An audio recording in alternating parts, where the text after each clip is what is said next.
La mairie de Paris a tranché. À partir du 1er juillet prochain, le loyer mensuel d'un appartement ne pourra pas excéder un certain montant prédéfini. Il était temps pour les militants de l'association Droit au logement.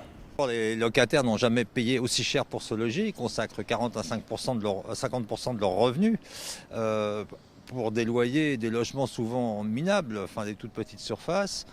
Il faut quand même le dire, l'encadrement des loyers est bienvenu, mais de toute manière, il ne sera pas suffisant.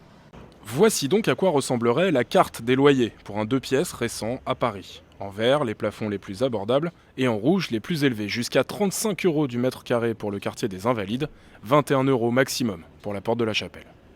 L'expérience n'est pas nouvelle, les loyers étaient déjà encadrés à Paris entre 2015 et 2017. Les syndicats de propriétaires voient en cette mesure un retour en arrière contre-productif. Même si je suis sûr que ça part d'un bon sentiment, l'encadrement des loyers va faire fuir les investisseurs privés. On va se retrouver avec des très riches et des gens qui seront dans les logements sociaux. Et c'est ce qui va nous arriver si on ne fait rien, si l'État ne comprend pas qu'il faut écouter les professionnels avant tout, plutôt que de faire comme on le pense, et même si je suis sûr que ça part d'une bonne intention de la part de l'État. L'encadrement des loyers à travers la loi Logement de novembre 2018 est un test jusqu'en 2023. De 2005 à 2015, le loyer des Parisiens avait augmenté, dans le privé, de 50%.